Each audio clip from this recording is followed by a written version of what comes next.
Hello, everyone. I hope you guys can hear me all right. Welcome to our webinar on visa strategy for students and grads. So hopefully we've got a few of you around the world here today. Um, First of all, we're going to start with a bit of a question for you guys. Um, we just want to know where you're from, where you're at, and what stage of your likely F1 journey you're on, whether you're on OPT or currently a student. So you'll see some polls coming up while we do a bit of quick introductions. So first of all, I'm Kevin Park. I'm the CEO of Concord.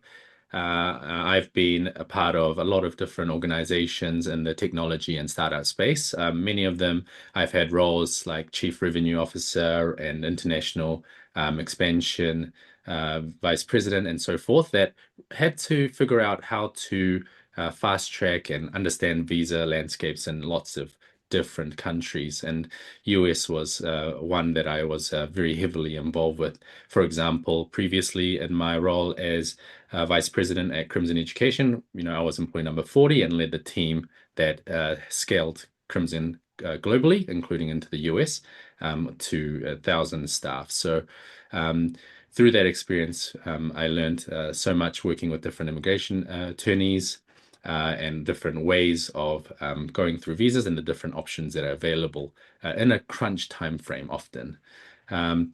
With me today is our US licensed immigration attorney, Yijing, on the call as well.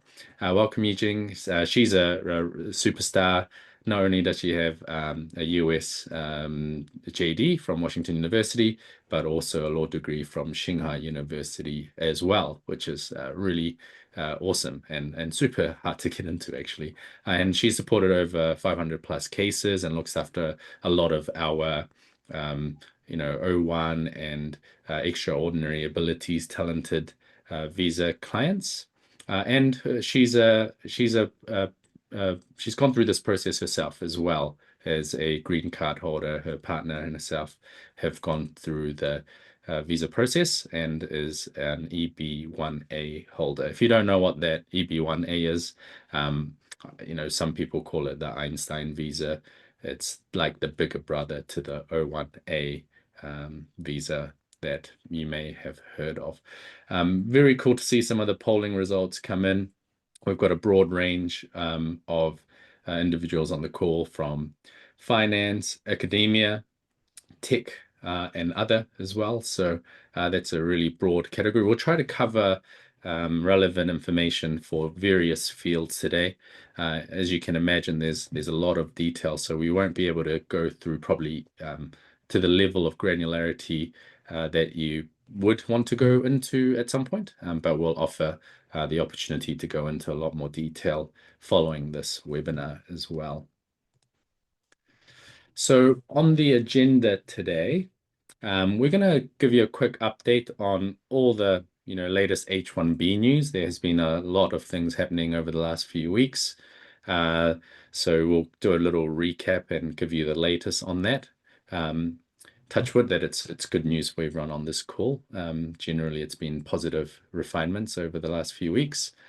We're going to talk about what is probably why you're on the call here today. It's the alternative visas that are growing in popularity or have been known to, some over the multiple years that I've been in this industry to the H-1B. The H-1B is always a bit of a backup option, although it's the most common option. It kind of is not the ideal option, and we'll talk about why that is the case and what other options may be there.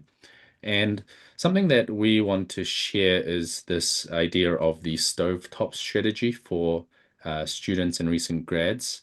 The stovetop visa strategy is really about having multiple options open so that you can press go on the right visa when it comes time that you need it. And the more options that you have in your sleeve, the better it is likely going to end up in terms of what you want to be able to do, what you can do, when you can do it. We just want to share that strategy that a lot of our clients are using. If we have time, we'll talk about some of the precautions, but we might have to skip this just due to time, most likely. But feel free to ask lots of Q&A. We want this time that you've given us to be really, useful and practical and valuable. So we encourage you to use the chat feature to direct lots of questions to us as we go, as it pops into your head. Just throw it out there, and we'll read it. We'll pick it up as we go. And try to answer it. Your questions are going to be things that everyone else is going to be thinking anyway, so do share that as you go. Cool. Now let's have a look at some statuses. So it seems like most people on this call are students as well. So you're quite early on. It's really awesome that you're thinking about this at this stage, because we see so many people come to us very last minute, and the optionality is kind of gone. So it should be very valuable for you on this call today, hopefully. Just a bit of background and introduction on Concord Visa. Concord Visa is wholly owned by Crimson Education. Crimson Education is the world's largest college counseling and tutoring firm, as rated by various media publications. With Crimson Education, a lot of the students that we supported to go into these, universities abroad, many of them in the US, they end up wanting to pursue careers in the US as well. And so they're, after, going to these colleges and looking for jobs and things like that, the next natural question is, hey, what are my visa options? What are the ways that I can pursue these goals that I have, whether it be to work somewhere or whether it be start a business or do research? And often the question is, hey, what is the alternative options to H-1B? And that grew a lot over the last few years, and it became, several hundred and then thousands of alumni we supported, and now it's turned into what we see today as Concord Visa. We also work with a lot of different companies as well. Companies obviously need to hire talent, and they need at times support with visa sponsorships. And so we help a lot of different companies with that process as well.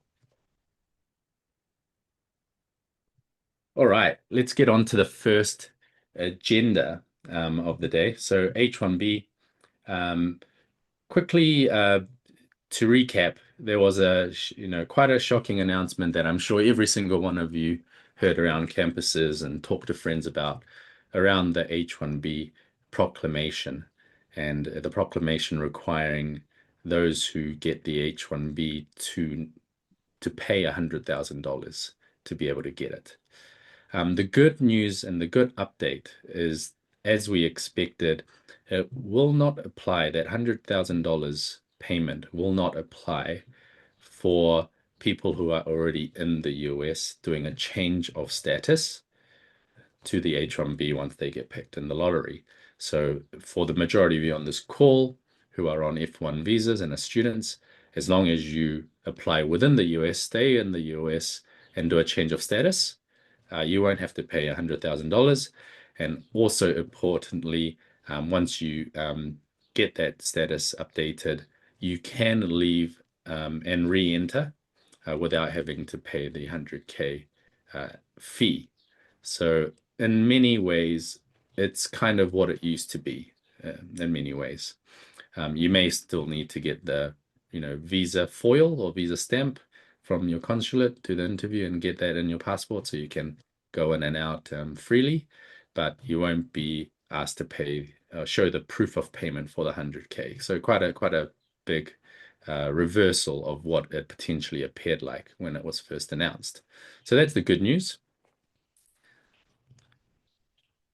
But the reality of the H-1B has always been that it is a lottery system, and 20-30% of applicants kind of get to win the lottery and can get the H-1B. I think it's fair to say that because of the proclamation, what we, Yijing and I, have always been sharing with students has become even more true, which is that it is a lottery. It's not a sure bet. it's not high chances.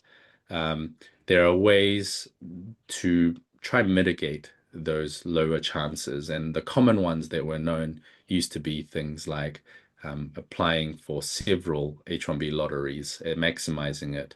And we hear of some students being able to maximize it so much that they do 3 or 4 lotteries before they run out of time or they get selected. So it's always been a little bit of a low chance option, and that you needed to optimize. But there's also other ways to optimize it, not just by focusing on the H-1B lottery, but optimizing by unlocking other visa options as well, which is the topic that we're going to share with you today. So you get a full breadth, at least a high level view across many different types of visas. The trend of the H-1B is going towards what we think will be not positive, or should I say directly, maybe negative for some young or new career applicants.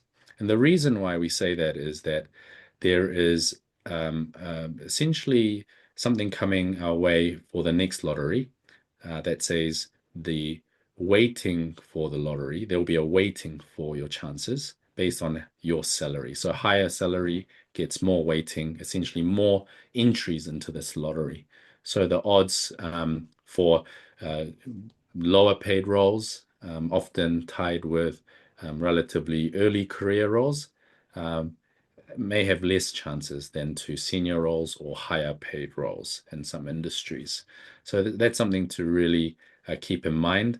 And what that really means is that we've seen students and clients start to focus their planning on more higher paid industries or higher paid majors, maybe, or also focus on unlocking or preparing for other potential visas as well that is a little bit less, lottery dependent or chance dependent.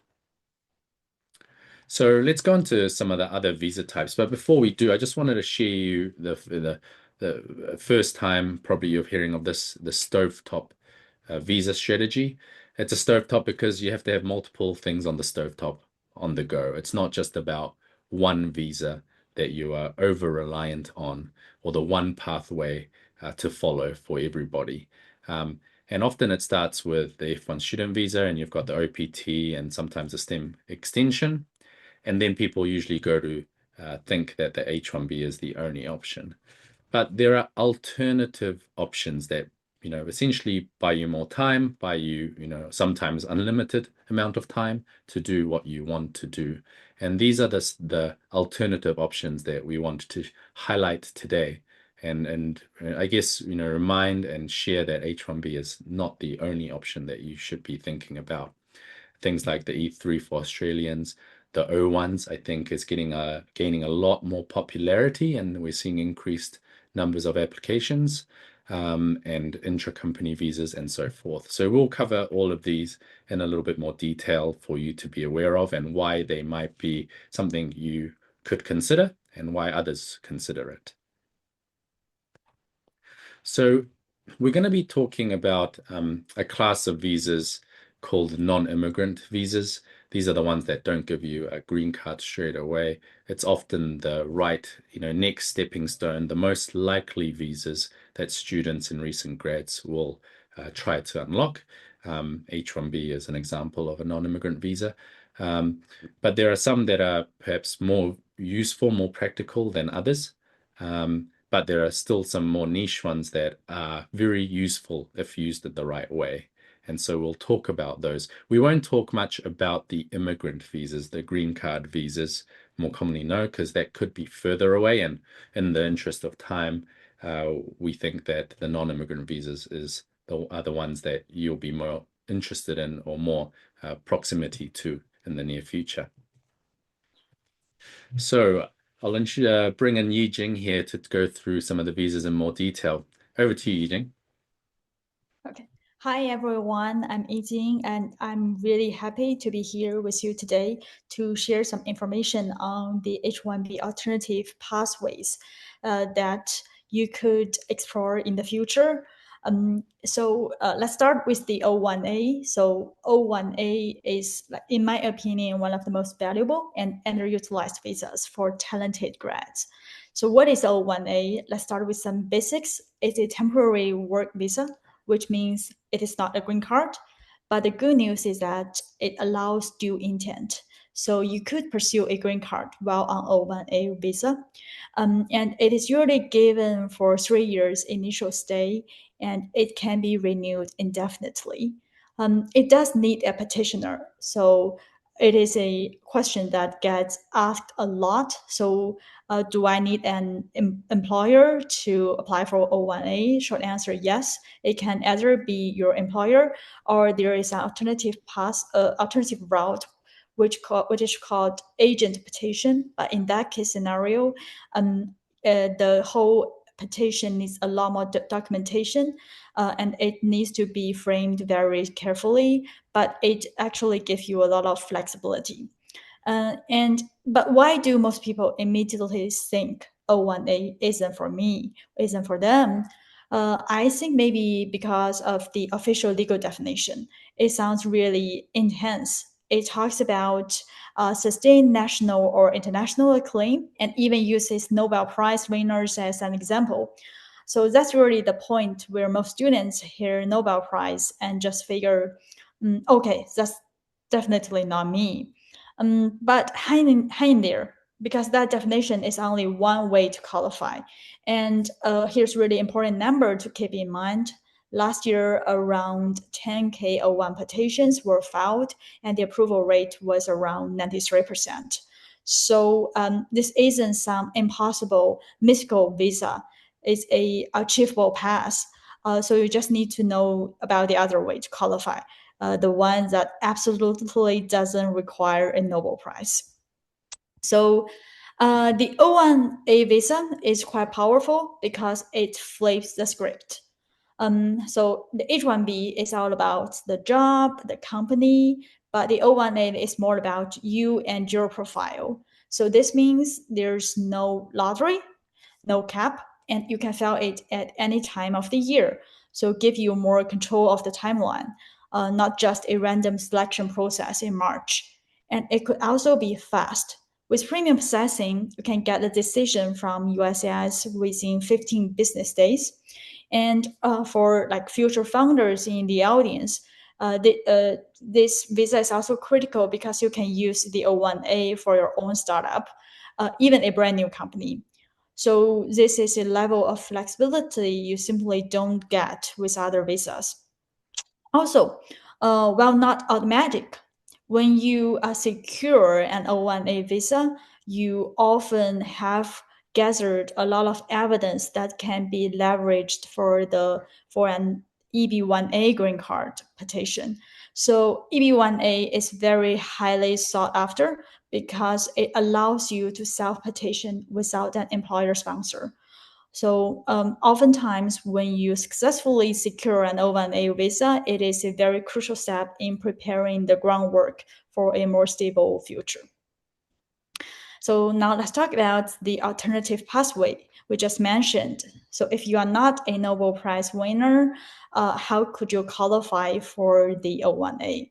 So the real path, I would say the one that 99% of successful applicants use, is the alternative path.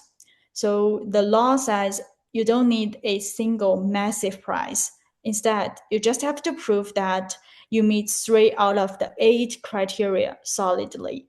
And as we will see, maybe many of you in this audience are probably already on your way to meeting 2 or even 3 of these criteria. So let's work through these criteria one by one. So first, awards. This means nationally or internationally recognized prizes. This could be a major academic award. It can also be a top startup competition. Second one, memberships, which means being part of an association that requires outstanding achievement. This can't be something you just pay to join or based on a degree or length of experience. It has to be selective. And third one, media coverage. This one quite straightforward, which means having articles published about you or your work in major media, in major trade publications or recognized media outlets in your field. So the article can't just mention your name without talking about your work. Next one, judging, which means you have been asked to judge the work of others in your field, either individually or on a panel. So for many of you in STEM fields, this is peer reviewing articles for journals. And next one, original contributions. I know this one may sound a little bit vague, but this one is really powerful because it can help capture your achievements that might not fit perfectly into other boxes. So we are talking about things like patents, developing new technology, or maybe research that gets cited a lot. The key here is to think about the impact of what we have done. So has your contribution been adopted, recognized, or relied upon by other people in your field? That's what makes it significant. So next one, authorship, also quite straightforward. So basically getting your work published. This means scholarly articles in professional journals, or for those working in non-STEM fields, getting articles published in major trade publications. So basically it's about sharing your professional expertise to professional audience. And next one, key roles, proving you have played an indispensable or essential role at a reputable organization. So two key points here. One, your role is indispensable. Next one, the organization has a distinguished reputation. Last one, high salary, also quite straightforward. So if you could prove you can mandate or will command a high salary or other major compensation compared to others doing the similar work in your specific area, then you could get this one. But this needs to be benchmarked against salary reports for your occupation. Yeah, and then usually there's a lot of questions brewing in the audience's mind around this at this point. So please use the chat feature and just direct your questions to me, and I'll interject myself while Yijing is speaking to discuss some of your questions. So obviously this on a page looks really scary, but we'll discuss more around how others, recent graduates and sometimes even students at colleges, there are people with O1As in the community. But I have a question for you, Yijing from Jiwan. Can university fulfill the memberships requirement? I'm guessing it's like, being accepted into a college or university, be accepted around the fulfillment of the membership criteria. Yeah, so unfortunately, I need to say the short answer is no, because it's like for membership, it's more, it needs to focus on exclusive, invite only, like a very small number of people being admitted to a professional organization or association. So a university is like legally speaking does not consider to be an association under Mm. the legal definition. Yeah. Yeah, and I think, university colleges, they're doing too many broad things. I think that there is perhaps some exceptions to some programs. The obvious one that people might put down as like a Rhodes Scholar or a Schwartzman Scholar, some kind of more, specific focus program that's open to more than kind of typical college, high school students. Um, there's also something interesting where, in the past, Trump has mentioned, and the UK is also doing this around graduates from some colleges getting a visa. That's not finalized in any shape or form, so we can't really report on that being a likely case or anything at the moment. Yeah. Cool. Keep your questions So coming, guys. so now let's look at how this works in the real world. So for future founders and executives in the room, these criteria are like more achievable than you think.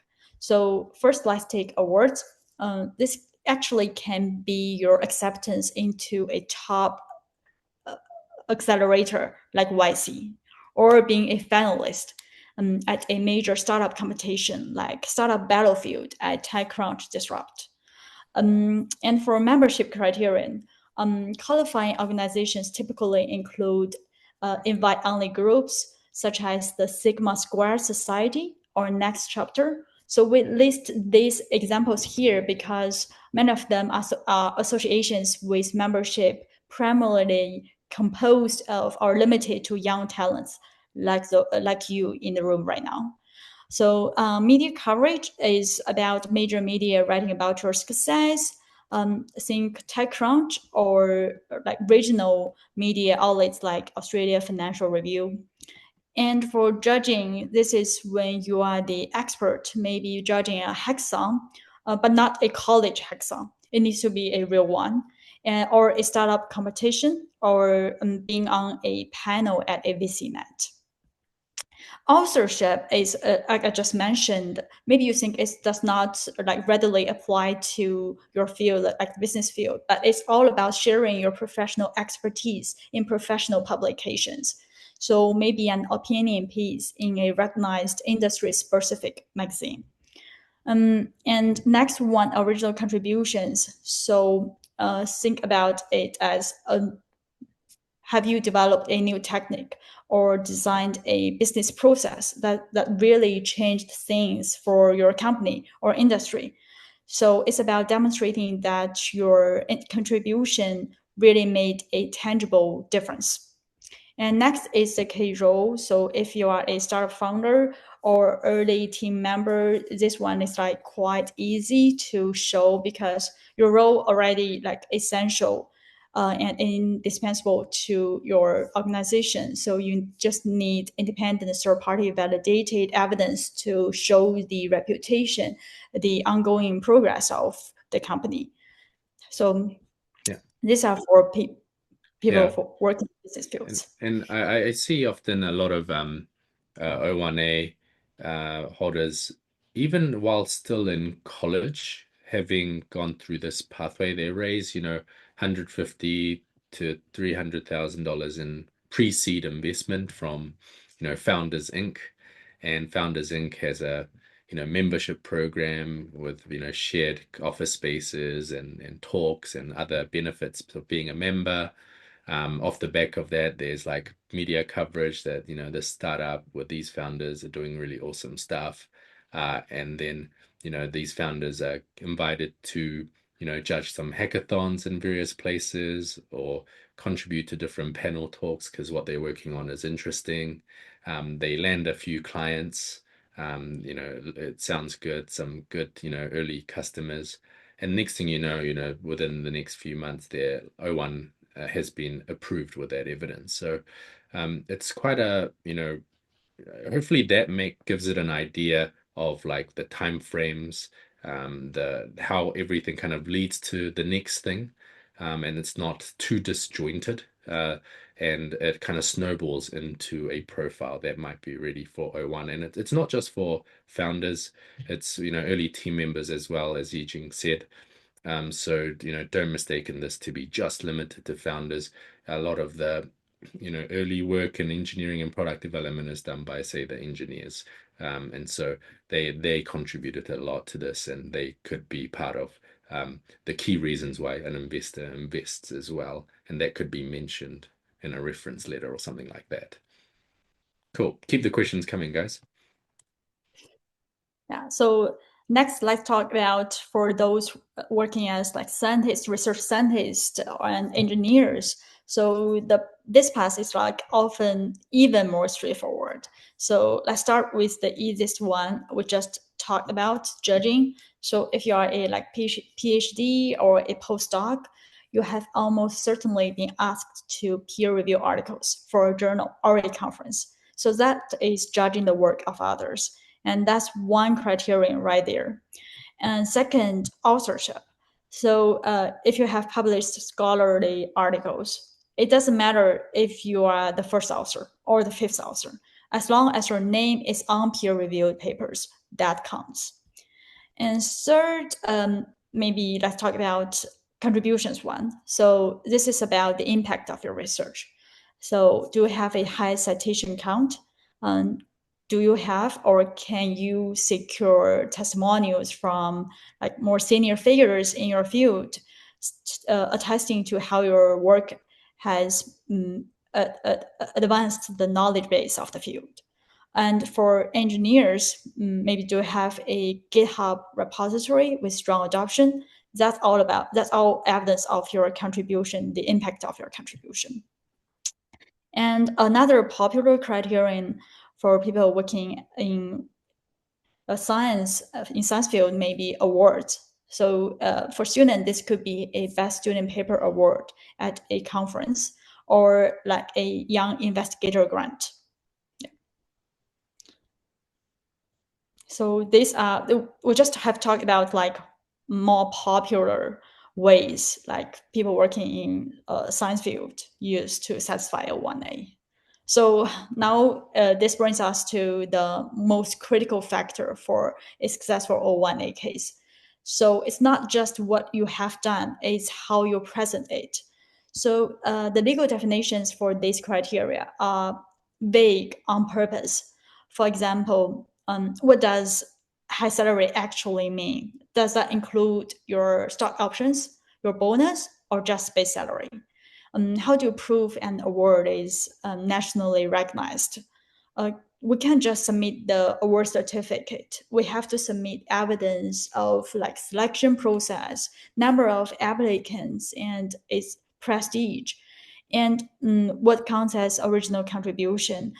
You can't just state in the petition letter that your research is important without any backing evidence. You need to prove it with independent third-party validated evidence like citation data, independent letters, independent testimonial letters from experts in your field, evidence of commercial adoption. So this is all where the legal work comes in. So our job here is to help you build a compelling narrative that translates your real-world achievements into the specific legal language USCIS is required to accept. So it's not just a checklist; it's an argument to be made. Thanks, Yijing. I've got a question before we move on to the next visa.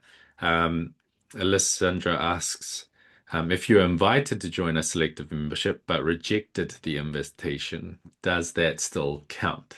And I see this a lot, where people got invited and thought, oh, too busy, not worth it, won't do it at the time. They weren't thinking about the O1 at the time or anything like that. So yeah, what are your thoughts on that? I would say maybe do not say no next time if O1A is in your plan, in your mind. But it's like we cannot use that as direct supporting evidence for the membership criterion. But maybe we can weave that into the entire narrative about your sustained acclaim in the field. Yeah, if there was the only thing in the membership criteria was that letter of invitation, I've seen USCIS go, well, where's the proof that they actually are in the membership, rather than just the invite. So, but then I've also seen other ones where, the application was very well written around it. It was, quite strong. And so they didn't question it. They just saw the invitation letter. The applicant didn't actually join because they didn't want to. And there was no questions about it. And it's probably because everything else was already quite strong.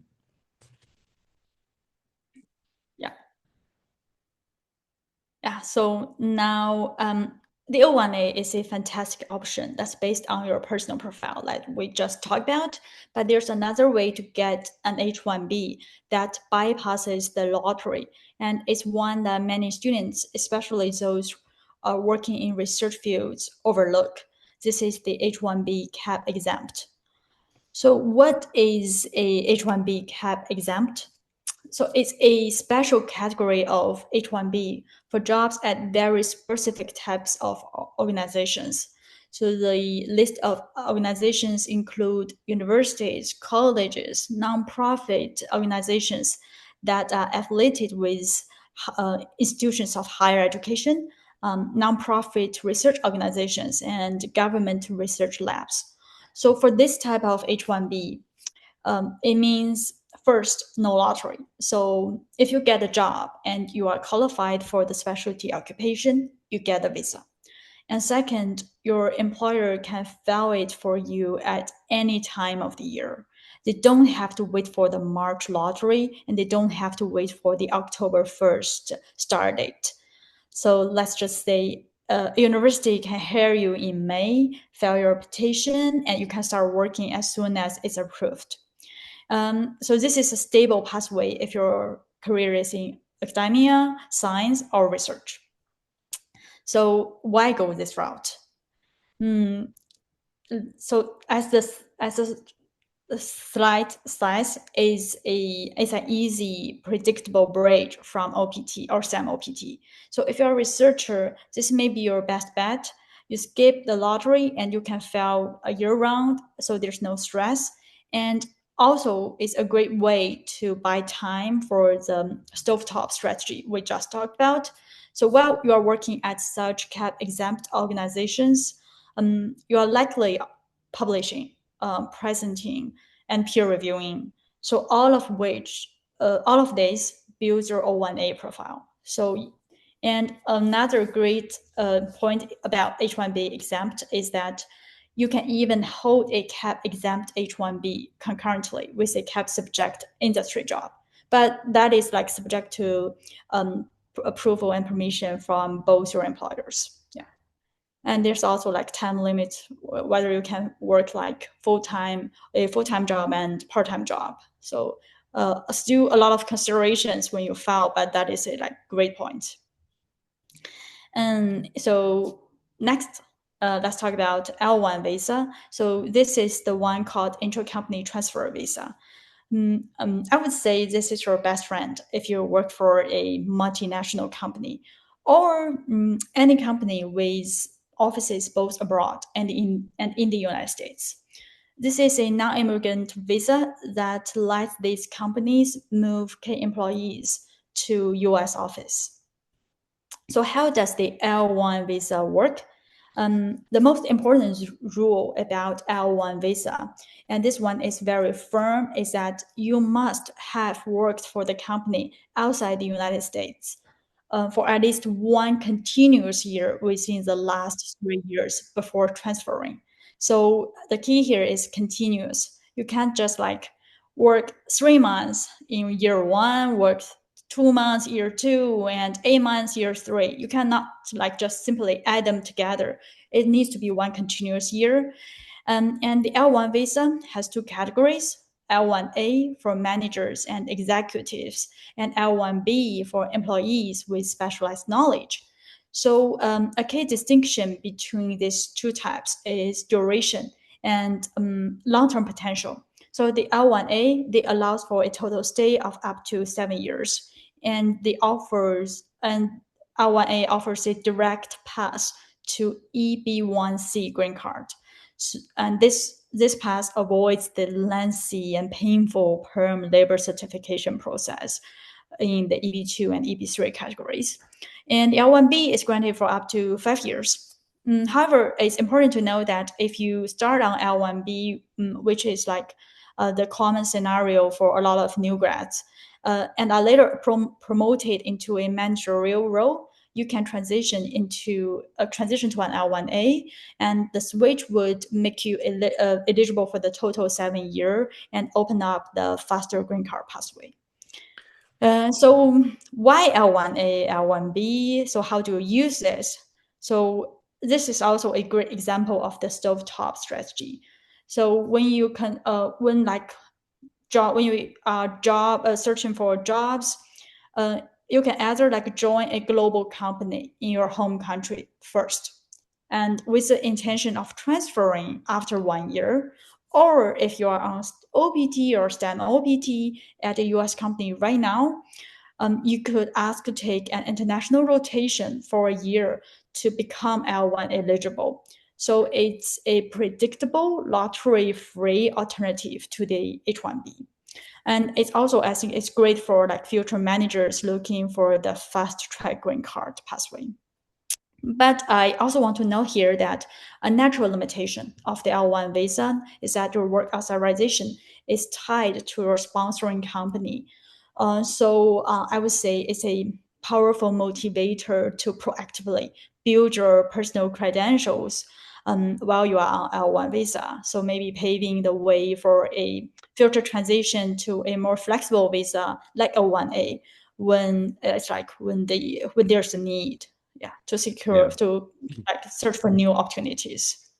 Yeah, we we work with a lot of individuals who are already, have the L1, whether it's L1B, it's many times L1A as well.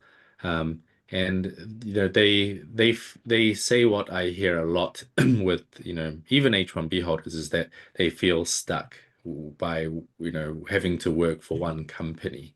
And so they feel a little bit limited, salary negotiations are trickier. There is this risk of, not being able to work somewhere else, get another job easily, especially for the L1, because you've gotten the L1 because you worked for the same company essentially in a different country for, 1 year. And you immediately can't just go get an L1 for a different company because you haven't worked for them for the last, 1 year abroad. And so that is something to keep in mind. So I see people going very quickly to the EB1C if they can, or they're, thinking of other options like the O1 and preparing their profile. We've got a question here, a follow-up question, Yijing. Is there any expiration date for like awards? And I guess generally it applies to other evidence too, How old is too old of an evidence to provide, I guess is kind of the general question. Um, I would say there is no definite expiration date of a piece of evidence, right? It's like in recent O1A cases we have been working on, we have used evidence like maybe dated back to 8 or 10 years. But it's like we definitely could use evidence like 8 or 10 years old if it directly satisfy one of the criteria and it is part of your entire career trajectory and it shows your sustained claim.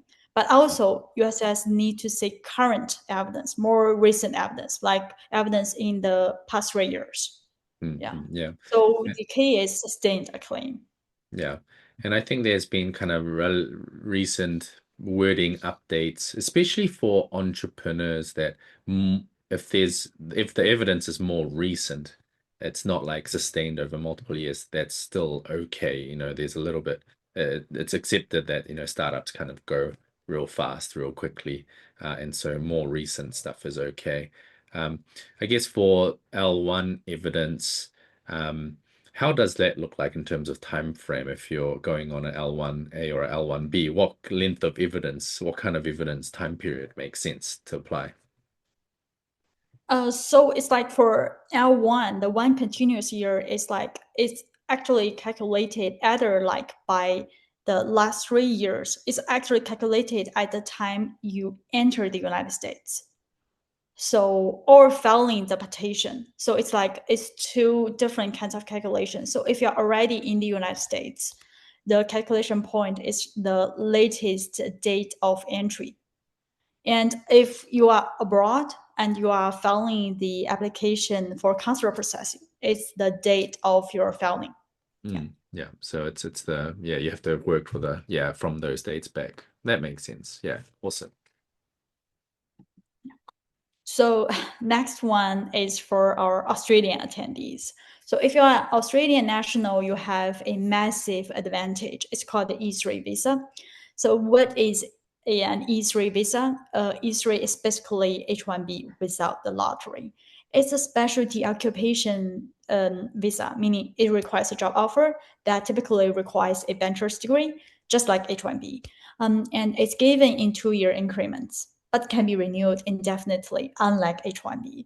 And there is an annual cap, but the key point is that cap has historically never been met. So this means if you're Australian and if you have a qualified job offer, you get the visa.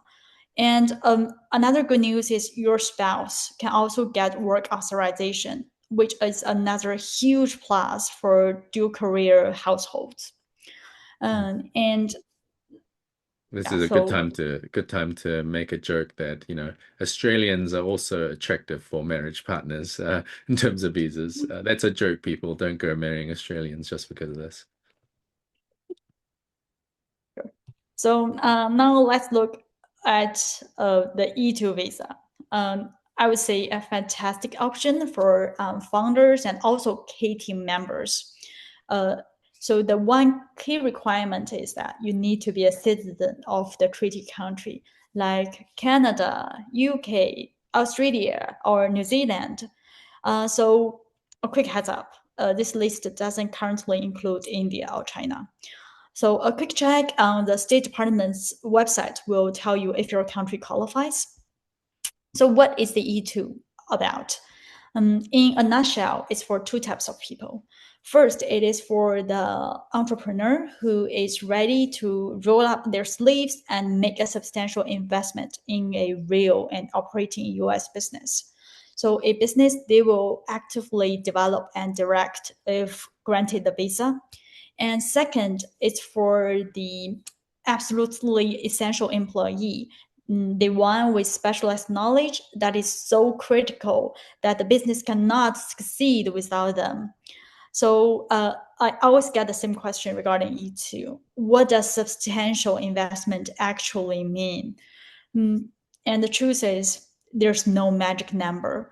So, but as an attorney, I will tell you it's all about viability. So the investment has to be enough to get the business off the ground and running successfully. In practice, we typically see strong cases starting at around 100K or more. The key is that this can be a marginal side project. It has to be a real enterprise with the capacity to grow and, more importantly, to hire US workers. So a couple of key rules to remember. For the investor, you need to own at least 50% of the business. And for the essential employee applicant, there is a critical nationality link. You must be the same nationality as the treaty country nationals who own the majority of the US company that is applying for your visa. So beauty of the E2, I would say, is flexibility. It's also granted in 2-year increments and can be renewed indefinitely as long as your business remains operational and in good standing. And also, your spouse gets the work authorization, a huge benefit for families. And why E2 often the go-to choice for the international entrepreneurs?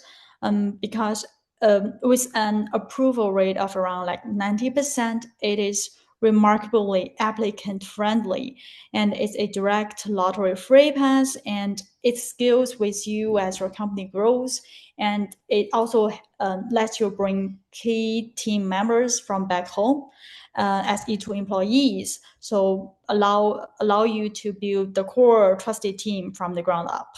Yeah, I kind of view this maybe for the audience that are on the call today. It's it's like I think similar to an L1 in some ways, where if you have explored all this different options on the stovetop, but you've got this option now of potentially working for a company that's majority owned by the same nationality as you, and it's a treaty country. I see sometimes, recent grads going to work for that company in the home country for a bit, acquiring the specialized knowledge, and then, within around the year, like making the case potentially that, you have specialized knowledge, to go back to the US and be part of the US operation, or invest in a company yourself and run it that way, often with family backing, family business backing to go run it as a investor family. It's in that sense somewhat similar to the L1 as a backup option.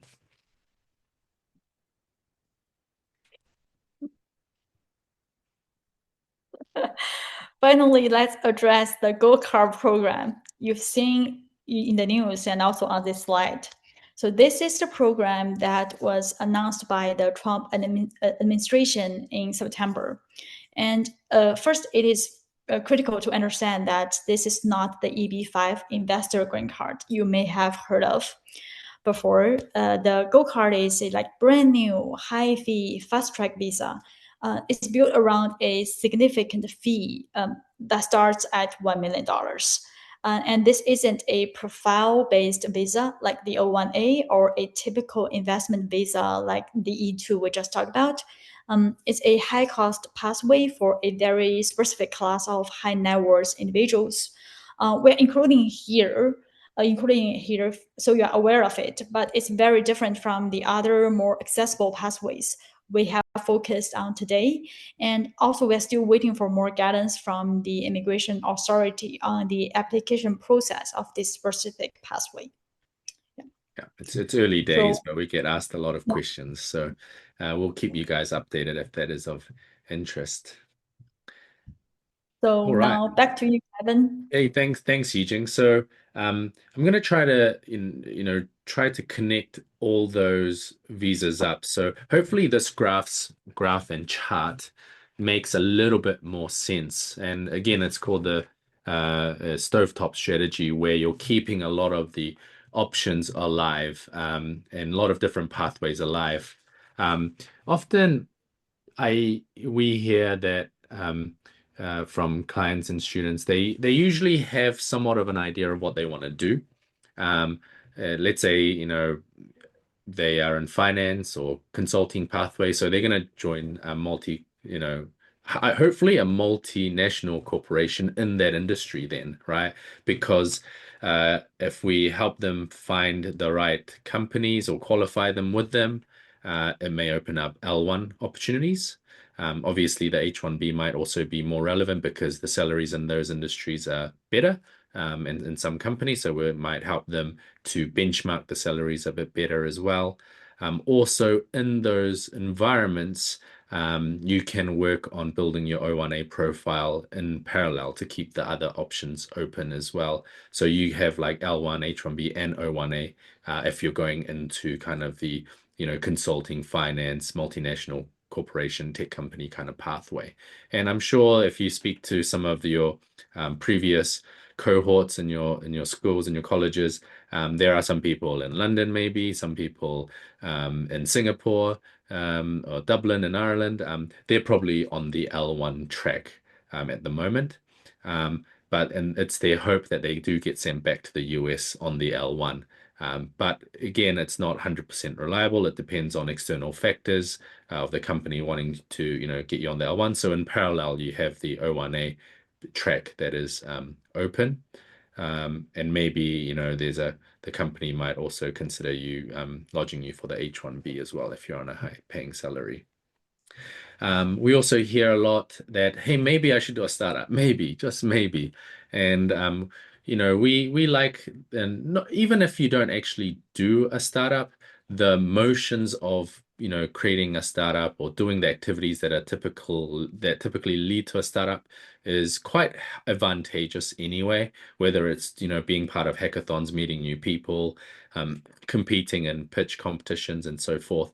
It's always kind of like you get to play a critical role, maybe win some awards, maybe be invited to therefore some other membership groups, because there are a lot of entrepreneurial membership groups that are really positive for evidence creating for your O1.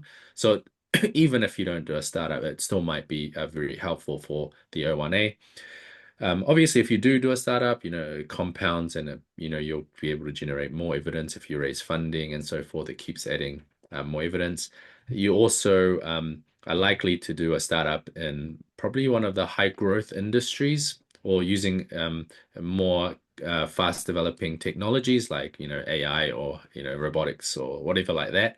And that also opens up other visa categories like the EB2 NIW, National Interest Waiver visa category, because it's of significant importance to the government agenda. And so that may open up another category of visas. We haven't talked about this one because it's an immigrant visa, a green card visa. But and of course, if it's a startup, and startups tend to grow fast, they tend to do international expansion. The L1 might be becoming a relevant option as well as the H-1B if they can pay well and compete with various salary benchmarks. So again, you can see the stovetop strategy in action for that pathway. For the research pathway, it might be working not only going for the H-1B normal, but the H-1B cap-exempt pathway as well. And while you're in that environment, building your profile towards the O1A by publishing, peer reviewing, entering, trying to get some different grants and so forth to try to build up your profile. While doing that, you're naturally also probably building a good profile and an application for the EB to NIW. And so that's kind of, a stovetop strategy in action for academic pathway or a research pathway. I'll skip this one for now. And so the key question is like, how do we help? What we do and how we help, I think, is quite different to other immigration providers out there. Normally, other immigration providers say, hey, come back to us when you know which visa you want, probably this one, and when you have all the evidence. So they won't really work with a lot of students or people early in their career. They'll work with people who have everything ready-ish and then, charge, let's say, 10 grand to prepare all the petition information and forms and file it. But we see a bit of a problem with that. We see it by working with students over the many years we have, where there are so many visa options that are possible. There are so many events, external events, life decisions ahead that make some options appear or closed off. And also, it's so unclear how to do the best thing right now in the uncertainty that you have of which visa you want. You don't know what activities are going to be really helpful. And so, we the net result of that is, students or graduates perhaps not having done the right things or collected the right evidence, didn't get the H-1B lottery, and there's not many other options. And sadly, they might have to go back home. And that's when they start to contact us in a panic and go, hey, what should I do? And we wish that they contacted us earlier so we can be next to them and support them through that process. So what we essentially created just for students and recent grads is a program that helps you in your early career and studies to be there with you and highlight all the visa options that may be possible, and then start building towards them with you and be right next to you as these external events happen. Or, you're considering different job offers, or you're considering different companies, different industries. We will advise you on what would be good from a visa strategy perspective, which options, become stronger, what else you can do to make your profile stronger to unlock different visas. And we're right there with you. And the really good thing about it is that it doesn't cost any more than as if you came to us saying, hey, I want to file for this visa. We just break that fee into different, smaller parts, and therefore spread out our service to you over a longer period of time. And so, there's no, extra cost for you. You just get way more support to build your profile and have an understanding of the current visa options, the changes and updates that are coming through in policies. Someone is right there with you all the time. Yijing or any other US immigration attorney will be working with you, giving you advice right there when you need it. So you're very clear what you need to do. It's quite a hands-on process. It's a very, customized white glove service. There is no cookie cutter kind of stuff that we do. Every single detail we need to understand and build something around your personal circumstances. So that's what we support with students.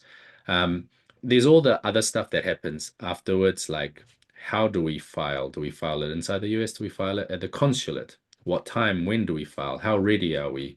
Obviously, we'll work through all of that and do all the other stuff that a typical immigration provider would do, which is review all the evidence and draft the letters, Some people charge more for this, but it's all included in our package. We'll draft reference letters and more evidence that you may need, advise on various things that you need to do, fill the forms, file the petition, help you with interviews before you, if you do need one as well. So, we do the rest that, a typical firm would support you with. These are some of our clients and success stories. Just to know that there are others that have been in your shoes. Wayne, I think he's probably in his late 20s now. He was on an entrepreneur path and then now works as an early employee of a startup that's just raised some funding from originally New Zealand but studied in Australia. Gideon, a UK finance background, and then ended up taking some awesome roles in new investment firms that invested in blockchain. And so he played some important roles in designing some investment due diligence and was part of some memberships. And as an investment group, obviously he gets invited to a lot of talks and a lot of pitch judging opportunities. So that was quite straightforward for him. So he's in San Fran now. And another background, which is an entrepreneur background. David actually is quite interesting because he's probably in his mid-30s. This is his second O1A.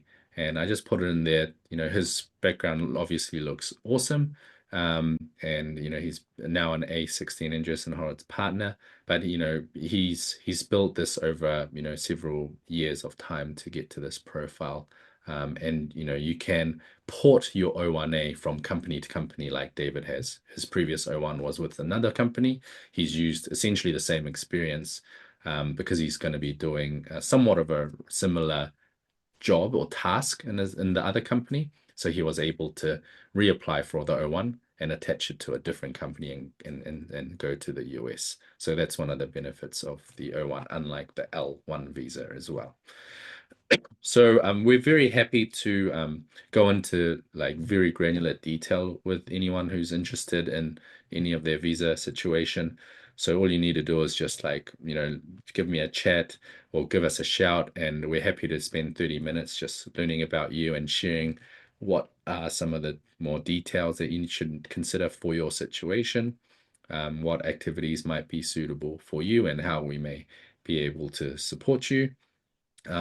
Also, we've got probably another few more minutes. If you have any burning questions, do fire away. Very, very happy to answer any questions here. We'll stay around. But that is all from us for now. So if you don't have any questions and if you do drop off, thanks so much for joining us. Hopefully it was informative, a bit of detail that maybe you can't just Google search or chat GPT. So if you have any other questions, let us know. Thanks for joining us on your afternoon or evening, most likely. And Yijing and I will stay for a few more minutes to answer your questions. Cheers.